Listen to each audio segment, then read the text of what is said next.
ഒരു വ്യക്തിയുടെ സ്വഭാവത്തിന്റെ യഥാർത്ഥ അളവുകോൽ അവരുടെ വിജയത്തിന്റെയും മഹത്വത്തിന്റെയും നിമിഷങ്ങളിലല്ല, മറിച്ച് അവരുടെ വിനയത്തിലും പ്രതികൂല സമയങ്ങളിൽ മറ്റുള്ളവരോട് കാണിക്കുന്ന അനുകമ്പയിലുമാണ്.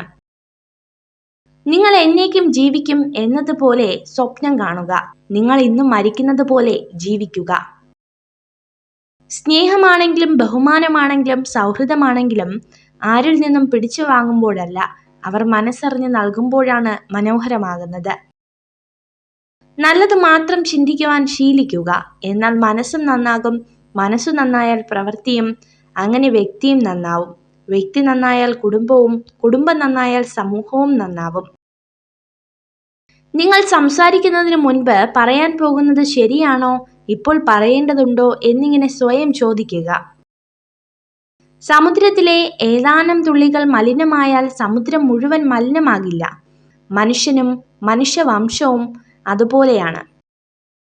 ദേഷ്യപ്പെടാതെ കോപിപ്പിച്ചവനെ കീഴടക്കുക. ദുഷ്ടനെ നന്മയാൽ കീഴടക്കുക. പിശുക്കനെ ഔദാര്യം കൊണ്ടും കള്ളം പറയുന്നവനെ സത്യം പറഞ്ഞും ജയിക്കുക. ഓരോരുത്തർക്കും ഓരോ കഥകളുണ്ട്. ആ കഥകളിൽ ഓരോ ശരികളുണ്ട്. മറ്റാർക്കും മനസ്സിലാവാത്ത അവരുടേതായ ശരികൾ.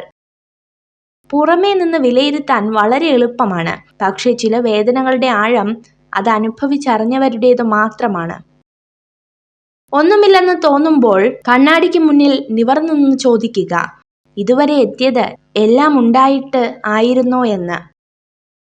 സ്വപ്നങ്ങൾ വേണം, ലക്ഷ്യങ്ങൾ വേണം. അടിയുറച്ച വിശ്വാസവും കൂടെയുണ്ടെങ്കിൽ നിങ്ങളാണ് യഥാർത്ഥ പോരാളി.